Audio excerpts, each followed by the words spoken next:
Today we are going to be traveling to the nerd capital of Texas, Dallas.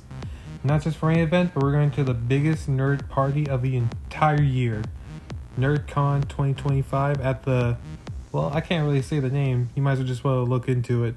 But we're going to go listen to some NERDCORE artists. We have such artists such as Cam Stay, who's recently been pictured on the latest Pokemon soundtrack for the Pokemon World 2025. We have Rustage, also one of the most well-known artists, recently listed as one of Europe's top American performers with over 1 million subscribers, and also many others you may have heard on other channels such as MASH, Chi-Chi, and JT Music, the host of the day's event. So first things first, when we first went to this event, we really didn't know what to expect. But let's just say we met people of all kinds. There were people with fursuits, there were people in costume, there were people in cosplay, and there was people of all kinds. Every single one of them as generous, as nice as the last. Honestly, you'll never find a more supportive and kind group of people than nerds, in my opinion. Everyone was just so well-mannered. They didn't even have security guards, did they?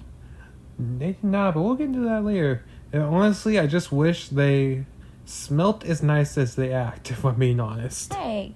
Hey, look, I'm a nerd too. Some shots are getting fired at my people. It happens. You didn't, it's your own people that betray you. But, we found out real quick the hard way, babe, that we bought the legendary pass. And in the words of Syndrome, when everyone's legendary, no one is. Because we did not get to skip those lines, did we? We didn't. I remember how hot it was outside. Jeez, we were there for like 3 hours in line. We had advance passes. I don't think I saw anyone without a legendary pass, if I'm being honest. I think it was like the Mystic people who had the best tickets. Yeah, but there was not a single person who didn't buy a normal ticket, which I think speaks volumes to how dedicated and passionate people were to this event, because those tickets were not cheap. They really were not. I remember one time we were waiting in line to see Dizzy 8, one of the performing artists there that performed one of my favorite songs, Jujutsu Kaisen Switch with Toto. And Cam Stay was just walking around about to talk to Dizzy 8, and I recognized him at first, but I looked at him for like 5 minutes, like there was no way that's Cam Steady, because this man should have like 2 bodyguards on him at least. Nah, it was him. He was just chilling. I know, if he were Taylor Swift, he would have been in trouble. Like, oh my god, I was like, and it wasn't until that point I realized none of the actors, none of the artists, none of the singers, none of them had any form of bodyguards. I was like, there was no way this would ever pass at a Taylor Swift concert. Ever. They just trusted their fans to be polite, and honestly, I think that speaks volumes to the community. Being trusted like that and being so open with your fans, that really made me appreciate that. Yeah, it was a good mutual respect they had. Also, I got to actually meet some of the artists I listened to. JT Music was amazing. They were so kind. I remember like they were joking around with me like that I was an actual person. They actually let me talk to them for a couple minutes. I didn't feel rushed. Yeah. I mean, the people behind me made me feel rushed, but they didn't make me feel rushed. Exactly. I felt the daggers being stared at me from behind, telling me to hurry up. Of course, I also got to see my other artists I was really looking forward to. And the one I actually booked this event for, Rustage. Yes. Meeting him was surreal. Yes. Now remember, we're going to go see him in Nerdvember. We got to put that on the playlist for future. So if you're watching this video, look out for that one. Nerd November is next in Europe. Yes, I'm excited. I know. Nerd travel size is going international, babe. It is. Time to travel. We got to live up to that name. We do. I mean, you're travel size. I'm kind of too big. I'm more of a throw in the bottom of the plane. You get at least get the carry. You get the carry-on slot. I'm getting thrown in the luggage with everyone else. But Rustage actually gave us one of his cards. Not a business card. A legit, like... It looked like Magic the Gathering. I don't know what game that was from. We waited in line for 5 hours, or like, I felt like hours. It was at least 2. Just trying to get a poster for him to sign. And like, we literally couldn't find one. So we had to run out to Home Depot or run out to Office Supply and print off our own.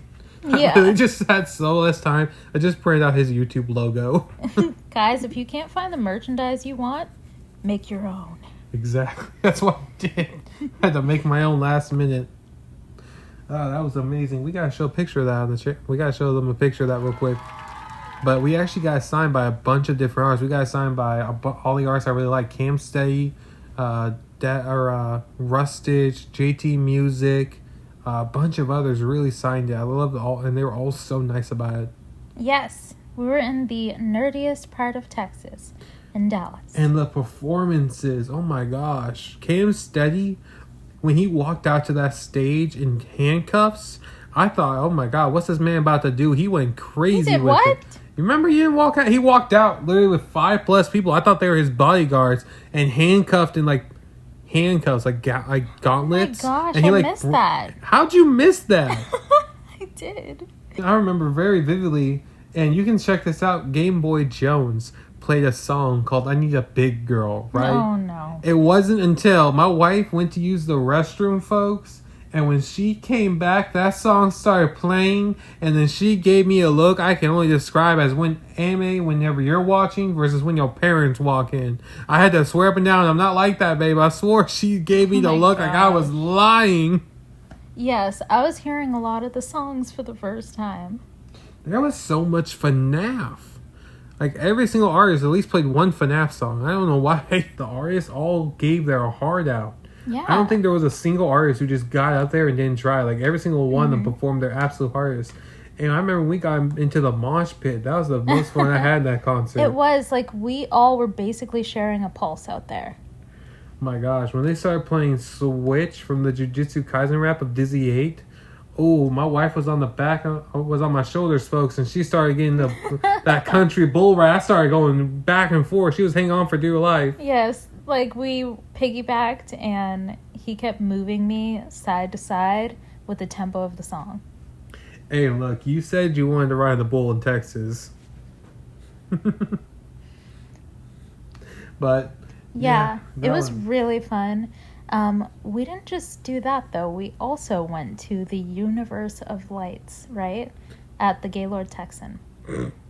I'm 5 years Don't old. laugh. I'm 5 years old. Don't laugh. The DC Festival of Lights was outstanding. It's basically Japanese 3D origami that's made to come to life, for those who don't know. And don't tell anyone, but I accidentally poked a hole in Crypto the Super Dog. I had to pet him. You can't have a good doggo and not expect some pets. I guess. But also, it's also like you're walking into a comic book, right?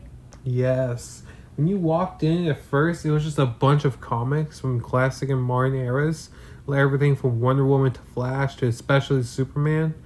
And then you actually walk in, the first thing you see is a Superman set. You can see Supergirl fighting Darkseid with a great 3D lights. Like, it surrounded you. It made you feel like you are in the art. Literally, like, they even had the caption. What was your favorite? The Superman, Wonder Woman, or Batman? Honestly, it was seeing the Joker with the ha ha ha. So, Batman. Yes. Oh, I'm not gonna lie. When they had the Batmobile you could sit in to take photos of, that was pretty cool. The Batmobile? Yes. Every 5-year-old's dream is to drive a Batmobile. I actually sat in it. And I kind of drove it. Yeah, I know. I was hanging out for dear life in the passenger seat. Girl, when you drive, I get scared. Hey, we don't talk about that. Fine. That's why we fly on planes and not drive to our locations. And at the end, they had like all these Superman icicles, and they had hey, you're number jumping 4. the boat. You gotta go back. We gotta talk about the Wonder Woman exhibit, right? Because like when you walked in and you saw the mascara, they actually had a tunnel you could crawl under.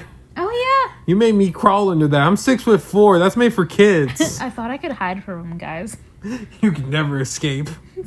You're mine forever. I love you. Sorry, I had to get that dark side laugh. But oh my gosh, I had to crawl under. That was hard, but I'll be real with you. I think the peak of resistance is the Starro Justice League's exhibit. The favorite part was the end where it was a whole promotion for Superman. When we walked into the Fortress of Solitude. I know. Like, it was so perfect. They had the robot named 4. I think that was his name, right? Yeah. Yeah. That was his official name given to him by Superman. He was not happy with it at the end of the movie. Yeah. Spoiler warning. It was a really great exhibit, though. Honestly, if you are an anime or comic book fan, go to Dallas. Dallas is the place to go in Texas. This is our journey to the NERDCORE PartyCon. of 2025. And honestly, I might be back next year. I might be back too. Hopefully, we learn some more FNAF songs. Hopefully. This is Travel Size. Off to our next adventure. We'll see you there.